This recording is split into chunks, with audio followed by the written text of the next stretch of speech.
জীবনে কত টাকা হলে আপনি সুখী হবেন? কত টাকা দিয়ে আপনি সুখ কিনতে পারবেন? টাকা দিয়ে সুখ কিনা যায় কি? সুখের উপাদান কি? আজ আপনাদেরকে এমন একটি গল্প জানাতে চাই, আপনি চাইলেই, ইচ্ছে করলেই এই সুখের কাছে সুখটাকে আপনার আপন করে নিতে পারেন। আসসালামু আলাইকুম, আমি ইমামুর রহমান। আমার পরিচয় হচ্ছে, যদিও সবাই আমাকে বাংলাদেশে আলট্রা ট্রেইল রানার বা আলট্রা রানার হিসেবে চিনলেও পেশায় আমি বর্তমানে একজন ব্যবসায়ী। তবে ব্যবসার পাশাপাশি শখ হচ্ছে আমার আলট্রা ম্যারাথন দেওয়া, ট্রেইল ম্যারাথন দেওয়া, ultra trail marathon, road marathon করা। ম্যারাথন ডিস্টেন্সগুলো স্টার্ট হয় 42 থেকে 21.097 হাফ ডিস্টেন্স, হাফ ম্যারাথন, 42.195 ফুল ম্যারাথন, এরপর আলট্রা ম্যারাথন স্টার্ট 50, 70, 100, 161 কিলোমিটার, এর উপরেও আছে। ফিটনেস ঠিক রাখতে হলে আসলে ফিজিক্যাল অ্যাক্টিভিটির উপর কোনো কিছু নেই, কোনোভাবেই আপনি এটাকে স্কেপ করতে পারবেন না। আপনার ঘুম যেমন আপনার একটা লাইফের অংশ, আপনার কাজ বা আপনার পড়াশোনা আপনার লাইফের একটা অংশ, খাবারের একটা অংশ, ঠিক ফিজিক্যাল এক্সারসাইজ কিন্তু লাইফের একটা অংশ। তো এইটাকে আপনাকে করতে হবে। If a person can do 30 minutes exercise every day, it's enough for him or her, enough, এর থেকে বেশি দরকার হয় না। আর আমরা যারা লং ডিস্টেন্স রেসে যাই বা লং ডিস্টেন্স রানিংয়ে যাই, তাদের জন্য হচ্ছে ট্রেনিং দরকার হয়, প্রপার ট্রেনিং, প্রপার গাইডলাইন দরকার হয়। যারা দুনিয়াতে সেভিং করছে তারা দুনিয়াতে রেখেই চলে গেছে। এই সম্পদ আপনি নিয়ে যেতে পারবেন না, আপনার সম্পদ আরেকজন খাবে। আপনি কষ্ট করতেছেন, একসময় কি হবে, আপনার টাকা ভাঙায় আপনাকে চিকিৎসা করতে হবে। তো আপনি ঘুরেন, দুনিয়া ঘুরেন, ম্যারাথন করেন অথবা সুস্থ থাকেন, যেটাই করেন, মানে ফিজিক্যাল অ্যাক্টিভিটির সাথে কানেক্ট হন। বাংলাদেশের মানুষ ক্রিকেট ওরিয়েন্টেড, যেহেতু ক্রিকেট বাংলাদেশের একটা মানে জনপ্রিয় খেলা, এরপর football, but ultra trail marathon এগুলো প্রচুর মানুষ এখন পার্টিসিপেট করে পুরো ওয়ার্ল্ড ওয়াইড। এটা খুব ফেমাস একটা স্পোর্টস। আমাদের কাজ হচ্ছে বাংলাদেশকে পৃথিবীর কাছে তুলে ধরা। আমাকে অনেকে বলে আপনি কেন রিপ্রেজেন্ট করেন, মানে কেন করেন এটা? যেহেতু আমি স্পন্সর নেই, আমার কিন্তু কোনো স্পন্সর নেই, আমি স্পন্সর ছাড়া একটা ইভেন্ট করি। তো আপনি এটা কেন করেন?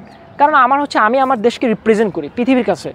আমার কাছে আমার গর্ব, আমার দেশ আমার গর্ব, আমি তুলে ধরি।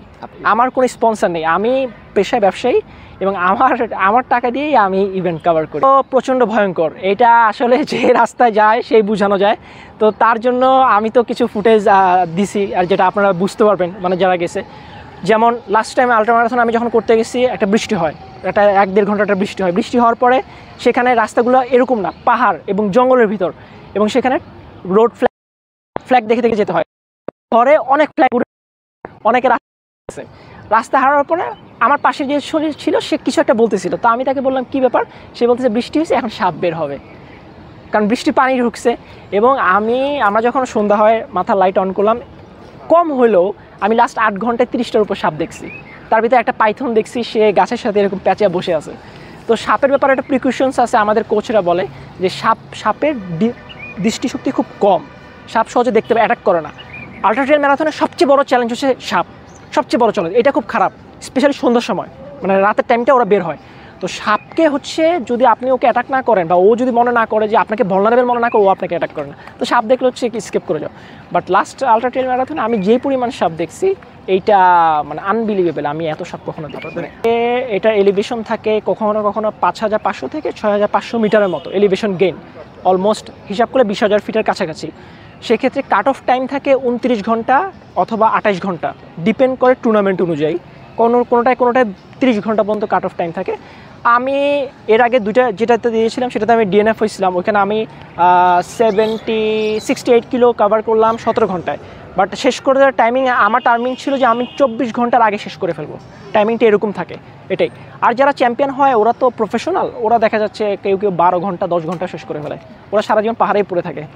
100 মাইল পরে আরও কিছু টুর্নামেন্ট আছে, 206 কিলোমিটার আছে। তারপর ইউটিএমবিতে একটা গ্রুপ রান যায়, যেটা 5 জনের একটা মানে কান্ট্রি ওয়াইজ গ্রুপ থাকে, সিলেক্টেড হয়, ওরা 300 কিলো রান করতে যায়, টোটাল এলিভেশন গেইন 25,000 মিটার।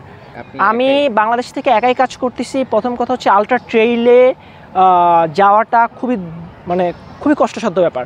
এক নম্বর হচ্ছে এখানে ফাইন্যান্সটা হিউজ, এক নম্বর। 2 নম্বর যেটা হচ্ছে আপনার আল্ট্রা ট্রেইলকে প্র্যাকটিস করার জন্য যে গ্রাউন্ড, সেটা আমাদের দেশে খুবই কম। যেটা আছে সেটা হচ্ছে রাঙামাটি, বান্দরবন বা ওইখানে। এখন আমি প্রফেশনালি বা আমি থাকি ঢাকায়, আমি এখানে, কারণ আমার পক্ষে তো সম্ভব না প্রতি সপ্তাহে আমি ওইখানে যেয়ে প্র্যাকটিস করব। তো আমি এখানে ঢাকার ভিতরে, রমনার ভিতরে দৌড়াই বা বিভিন্ন জায়গায় দৌড়াই, আমি জিম করি। হ্যাঁ, আর মাঝে মাঝে যখন আমি দেশের বাইরে যাই, যখন অফ ট্রেকিংয়ে কিছু সুযোগ পাই, তখন আমি ট্রেকিং করি। খাওয়া দাওয়া হচ্ছে আমাদের চেক পয়েন্ট থাকে, রোড ম্যারাথনেও, রোড আল্ট্রাতেও চেক পয়েন্ট থাকে, ট্রেইল আল্ট্রাতেও চেক পয়েন্ট থাকে। ট্রেইল আল্ট্রাতে একটু ডিস্টেন্সে থাকে 10 কিলোমিটার পর।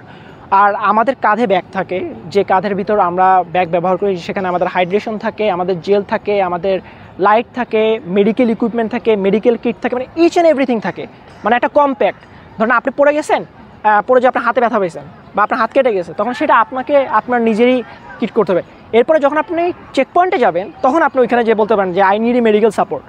হ্যাঁ, চেক পয়েন্টে আবার আপনি আপনার খাবার রিফিল করতে পারবেন, আপনি পানি রিফিল করতে পারবেন, আপনার খাবার ছেড়ে নিতে পারবেন, সব কিছু আপনি করতে পারবেন। তো দেখা যাচ্ছে 100 কিলোমিটারে 8টা বা 10টার চেক পয়েন্ট থাকে, এরকম ডিস্টেন্স থাকে। এবং চেক পয়েন্টেরও কাট অফ টাইম থাকে, যে আপনি ওই চেক পয়েন্টে অতটা সময় ঢুকতে হবে। বিপদে আমি গত বছর ইউটিএমবিতে অ্যাক্সিডেন্ট করছিলাম, সবচেয়ে ভয়ঙ্কর। আমি প্রায় 20 ফিট উপর থেকে পড়ে গেছি। পরে আমার হাতে প্রচণ্ড ইঞ্জুরি হয়েছে, ডান পাশে ইঞ্জুরি হয়েছে। অনেকে আমাকে বলছে রানিং বাদ, রানিং আর করা যাবে না। কিন্তু মজার বিষয় হচ্ছে, আল্লাহর রহমতে আমি ডিসেম্বরের 9 তারিখে ইঞ্জুরি হই, কিন্তু জানুয়ারির 26 তারিখে আমি বঙ্গবন্ধু ম্যারাথন দিই। এরপরে মার্চের 3 তারিখে আমি ফুকেট 100K আল্ট্রা দিই। হ্যাঁ, তো আমি ফিরে আসি, কাম ব্যাক, ঠিক আছে, কনসিস্টেন্সি অ্যান্ড কাম ব্যাক, থেমে যায়নি জীবনে, থেমে যায়। তো অনেক দেশে গেছে, এটা তো নামটা বলা কঠিন। বা এশিয়ার মোটামুটি আমার সব কভার করা, ইউরোপেরও আমি মোটামুটি হাফ কভার করছি। তো অনেকগুলো দেশে যাওয়া হয়েছে আর কি। টোটালি আমার ব্যবসা বাণিজ্যের কাজে হয়তো অনেক সময় যাওয়া লাগে। আমি চেষ্টা করি যে ব্যবসার সাথে সাথে যদি আমি একটা ম্যারাথন ওই সময়টা পাই, তো ওইভাবে চেষ্টা করি। তো দেখা যাচ্ছে কখনো কখনো ব্যবসার কাজে দুবাই যাওয়া লাগে, কখনো কখনো দেখা যাচ্ছে চায়না যাওয়া লাগে, কখনো হচ্ছে সিঙ্গাপুর যাচ্ছি। তো ওই হিসাবে দেখি, তো এবারে করি। হ্যাঁ, এইভাবে আমি চেষ্টা করি, কারণ আমার মাঝে মানে খুবই ডেডিকেটেডলি ম্যারাথন। যেমন গত বছর আমার বার্লিন ম্যারাথনের রেজিস্ট্রেশন ছিল। Berlin marathon is one of the famous prestigious about marathon, 6টার ভিতরে একটা। আমার খুব ইচ্ছা ছিল, কিন্তু অন দ্যাট টাইম আমার একটা মিটিং পড়ে যায়। তো আমার রেজিস্ট্রেশন থাকা সত্ত্বেও আমি বার্লিন ম্যারাথনে যেতে পারিনি। So that is the bindings of us, মানে ব্যবসায়ীদের বাইন্ডিংটা হচ্ছে এইখানে, যে আপনি চাইলেও আপনি পারবেন না, কারণ আপনার binding. I am not a professional sportsman যে আমার এখান থেকে আমার ইনকাম আসতেছে বা এটা, কারণ ওইটা আমি প্রফেশন হিসাবে নেই। সকলের প্রতি আমি একটা কথাই বলবো, আপনারা রানিং করেন। আমার মতো 100 কিলো করা লাগবে না, 5 কিলো করেন, কারণ রানিংয়ের থেকে সবচেয়ে বড় সুস্থতা আর কোনো কিছু নাই। রানিং করলে আপনার ওয়েট কমবে, আপনার যখন মানে হেলদি বডি আসবে, তখন হেলদি মাইন্ড অটোমেটিক্যালি আসবে। রানিংকে আমি একটা কারণে প্রমোট করি, যে আপনি একটা সাইকেল চালাতে হলে একটা সাইকেল লাগবে, একটা সুইমিং যদি আপনি করতে চান সেক্ষেত্রে একটা পুকুর লাগবে, সুইমিং পুল লাগবে। বাট আপনি যদি রানিং করেন, আপনার কিছু লাগবে না। আপনি চাইলে খালি পায়ে বেয়ার ফুটও রানিং করতে পারবেন। আপনি প্রতিদিন 30 মিনিট রান করেন, বা আপনি 5 কিলো রান করেন, জগ করেন, আপনি হেলদি বডি এবং প্রচুর পরিমাণ ফিটনেস যেটা আপনি গেইন করবেন রানিং থেকে, এটা আসলে অন্যান্য জায়গা থেকে কঠিন হয়ে যায়। এই জন্য আমি রানিংকে প্রমোট করি, এবং আমি বিশ্বাস করি যে বাংলাদেশ একসময় বাংলাদেশ থেকে অলিম্পিকেও যাবে, এবং যাচ্ছে। এখন অনেকে স্প্রিন্টার হিসেবে বাংলাদেশ থেকে অলিম্পিকে যাচ্ছে, কিন্তু এটাকে আরও ভালো প্ল্যাটফর্মে, যেমন আমি ইউটিএমবি ওয়ার্ল্ড সিরিজে বাংলাদেশকে দেখতে চাই। হ্যাঁ, জন্মইর এমকেটাতে দেখতে চাই। হ্যাঁ, বার্কলে ম্যারাথন সবচেয়ে টাফেস্ট ম্যারাথন, বিশ্বাস করি কোনো এক সময় বাংলাদেশ থেকে যাবে, বিশ্বাস করি।